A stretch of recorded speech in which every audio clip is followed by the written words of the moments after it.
boleh dicampur adukan antara ibadah kalian dengan ibadah. Itu komitmen yang Allah berikan. Kini bagaimana sikap kita? Apa yang belum jelas Al-Quran itu? Lalu na'udzubillahi min dzalik. Kita bukan di zaman jahiliyah seperti dulu. Kita sudah menerima Al-Quranul Karim. Tapi kalian kabut di akhir-akhir ini. Ya aneh. Mana ibadah kita dan mana ibadah mereka? Islam sudah dilibatkan dalam kesesatannya. Tidak ada ajaran Islam yang menganjurkan kita. Ya aneh. Bakar lilin bersama. Atau mentahlilkan mereka yang meninggal bukan muslim.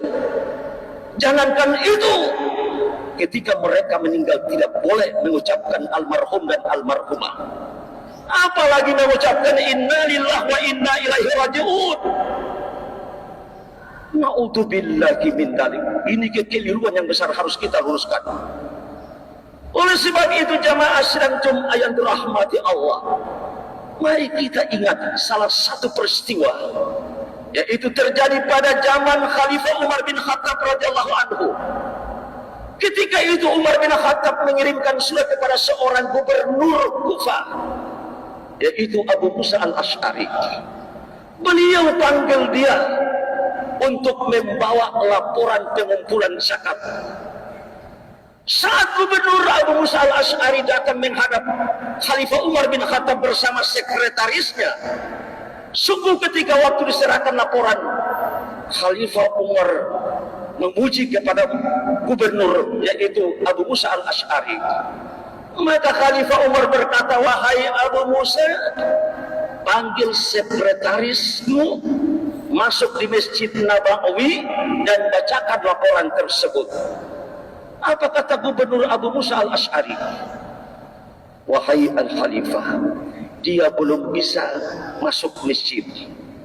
Khalifah berkata, kenapa dia udur? Tidak Khalifah, dia adalah non-muslim. Umar bin Khattab langsung marah dan berkata, pecat dia. Langsung bacakan ayat, ya ayyuhalladzina amanu la tattakhidul yahuda wan nasara awliya'a ba'd awliya'u ba'd wa may yatawallahum minkum fa innahu minhum innallaha la yahdil qaumat zalimin. Hai orang-orang yang beriman, janganlah kalian menjadikan orang Yahudi dan Nasrani sebagai pemimpin kamu, karena mereka itu satu sama lain saling melindungi dan saling membantu.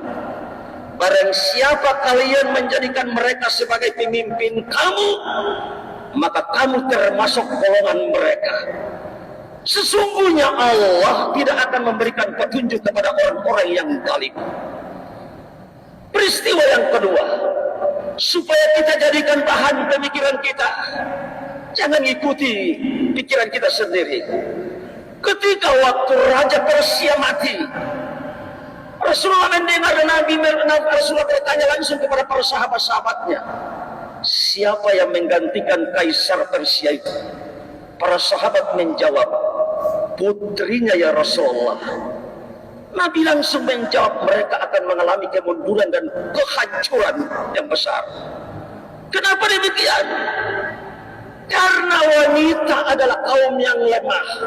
Asal ciptaan Allah ciptakan dari tulang rusuk yang bengkok dari seorang laki-laki, yaitu Nabi Adam alaihissalam. Dan berikut, wanita itu Allah kodrat yang tidak bisa campur tangan oleh laki-laki, yaitu wanita adalah mengandung, laki-laki tidak mengandung.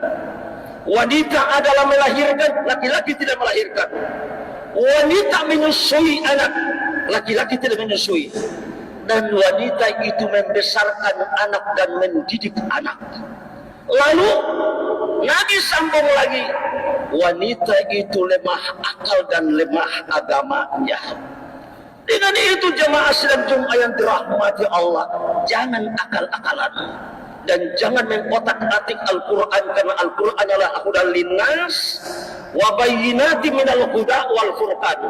Al-Quran adalah petunjuk manusia. Al-Quran adalah penjelasan dari petunjuk tersebut, dan Al-Quran adalah pembeda antara yang hak dengan yang batil.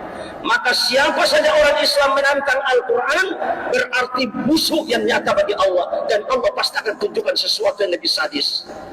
Jemaah yang dirahmati Allah, di lingkup yang terkecil, yaitu dalam rumah tangga, Allah membatasi.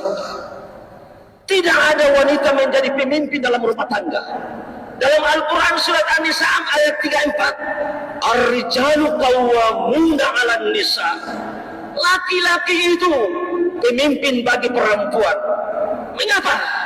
Tidak ada, walaupun dia itu punya kemampuan, walaupun dia punya pendidikan lebih tinggi, suaminya tamat SD, tapi dalam rumah tangga tidak bisa engkau menjadi pemimpin rumah tangga. Itu lingkup yang paling kecil, apalagi yang besar. Makanya agama itu akal, tidak boleh dilakukan dengan tidak masuk di akal. Maka Rasulullah SAW berpesan, idza wusidal amru ila ghairihi ahli fantadir sa'ah. Apabila sesuatu urusan atau amanah diserahkan kepada bukan yang ahlinya, tunggu kehancurannya. Maka Rasulullah tunjukkan bagaimana, yaitu persyaratan untuk dijadikan sebagai figur khalifah. Arba'un idza kana fika mata alaika minad dunya. Ada 4 kriteria yang Rasulullah tunjukkan dijadikan sebagai figur khalifah atau pemimpin. Antara lain, yang pertama, yaitu orang yang sidikul hadis, yaitu seseorang memiliki kejujurannya dari segala hal. Dan yang ketiga, memiliki wahifdul amanah, betul-betul orang itu beramanah, yaitu iman kepada